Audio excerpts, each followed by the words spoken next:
It's not very often you hear the terms X and class in the same sentence, Brendan, right? Because who would associate a scorned lover with something that's a cut above? And so it is with the X-Class. It's a bit of a paradox, an antithesis, an oxymoron. You have the union of the three-pointed star with the ultimate workhorse that is a staple of the South African motor industry. Indeed, it's like owning a pair of formal Crocs, isn't it, Lindsay? Or having an executive mullet. Yeah, paradoxical indeed. Anyway, we're here in Chile. Mercedes-Benz invited us over to sample their new premium pickup truck because they say this market mirrors South Africa with its challenging terrain and love for the bakkie genre. Absolutely, and they say that the Southern Hemisphere is going to be their primary target market. South America, South Africa, and of course Australia. Yeah, Australia. Yeah. So yesterday we spent the whole day, a long day, driving on-road, and here's what we thought.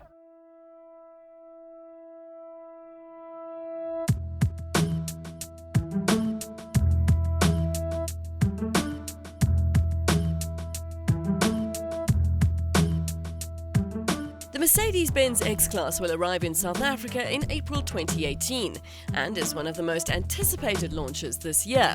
At first glance, it's all three-pointed star, at least from the front. The side and rear views are slightly more generic.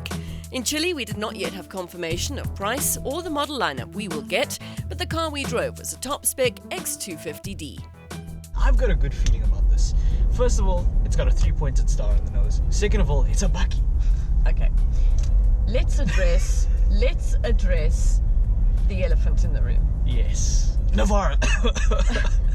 Yes, I mean the Navara in the room. So everybody knows that the X-Class is based on the Navara platform. Just how much of it, though, is based on the Navara? Okay, so you and I have spent the morning with this car and we played a little game seeing what we could identify as Nissan in the cabin, and we've done pretty well. There's quite a bit. There's quite a bit of the switchgear in terms of the climate control system, the start-stop button. Oh yeah. Side mirrors, gosh. The side mirrors. And very importantly, no, that's got to be the worst. With your brand new Mercedes-Benz X-Class, you get a Nissan Juke key. I mean, really, Brent, when you buy a Mercedes-Benz, you want a Mercedes-Benz key. That's the point. You want to slap those keys on the table and say, hey, I'm driving a Benz. You put that face down, everyone thinks you're driving a micro-active. Exactly.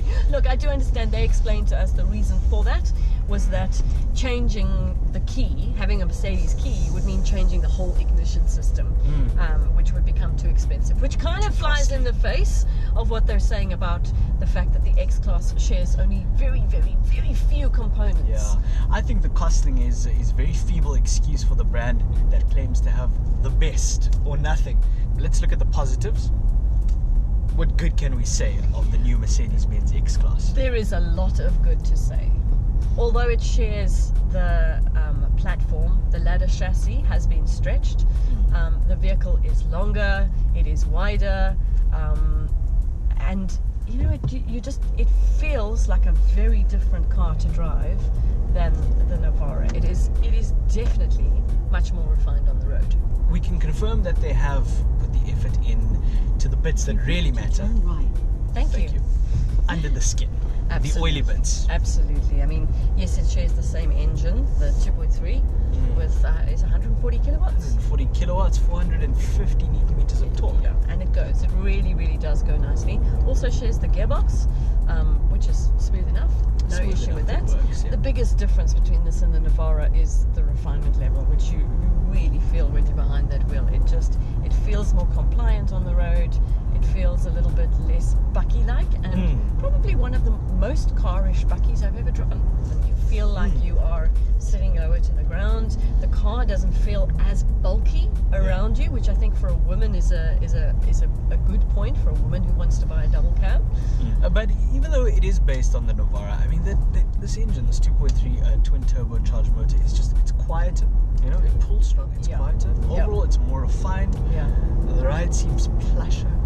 Yeah, it's definitely smoother. We went over some quite nasty roads this morning, and on some dirt and on some rutted roads, and it handled. I mean, Merc can do 4x4, there's no question. Yeah, I mean, that's a given. Yeah, but it really does feel very nice on the dirt roads and very good over the potholes.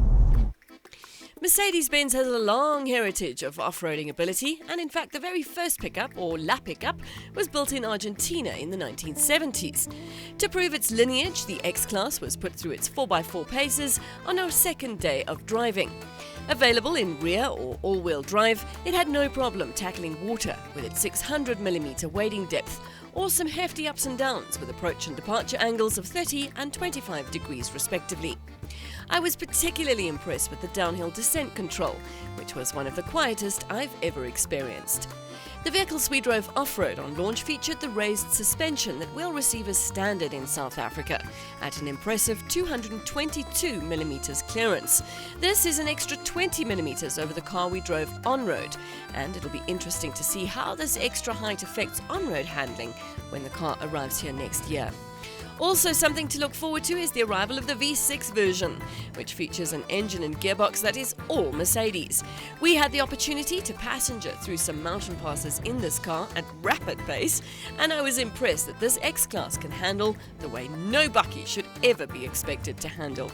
This 3-litre stonker with 190 kilowatts and 550 newtons will only arrive later in 2018, but may well be worth the wait.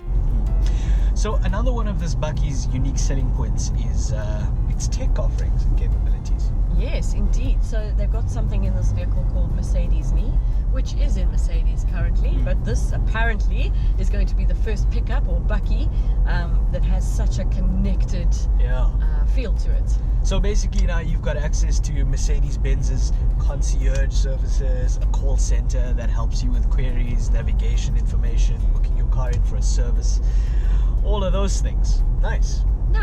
I assume that would come in the top of the range car we're driving, which is called the Power. You also get the Pure, which is going to be the entry level Mercedes-Benz X-Class, and that's a little more rudimentary. And then in the middle you've got the Progressive. But if you are looking for the ultimate luxury bakkie, you buy the Power version that we've got. And you know, I think that's the one that they're going to sell. I don't even know why they bother with an entry level offering, because who's going to buy that? I mean, this is not going to be cheap. You know, I'm going to take a Marius Roberts line here and say that if it's got a Mercedes-Benz badge on the front, They will buy it. it's going to sell. For those who like to pimp their bakkies, the X-Class will be available with a whole host of accessories like canopies, tonneau covers and styling bars. Inside there are a wide range of trim options. While our car featured a lovely premium aluminium finish on the upper dash, other test cars were poorly attired in the awful wood trim. Avoid at all costs. Generally the interior felt good, although perhaps not up to usual Mercedes standards. But overall it was a pleasant car to spend the day in. So, Brenwan, I don't know, it's difficult to sum this car up because ultimately the price of the car is going to be the key issue in South Africa. That's it. We don't know pricing as yet. We're guessing it's going to be somewhere between 700,000 and $1 million, depending on which vehicle you go for. It's not going to be cheap. I mean, they are aiming towards that high echelon lifestyle.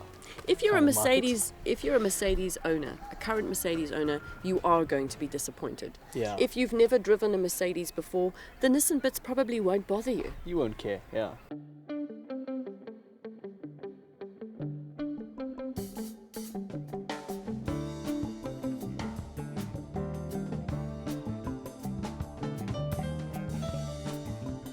Sometimes funny things happen when things that shouldn't go together actually come together. And this is a good example.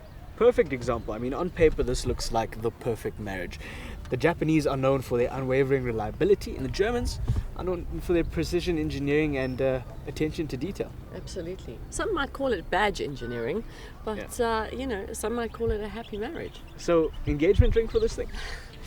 I think we need to wait until it comes to the South African market. Meet the family. Yeah, and see what it requires in terms of dowry. La bola. Yeah. Absolutely. The jury's hung on this one for now.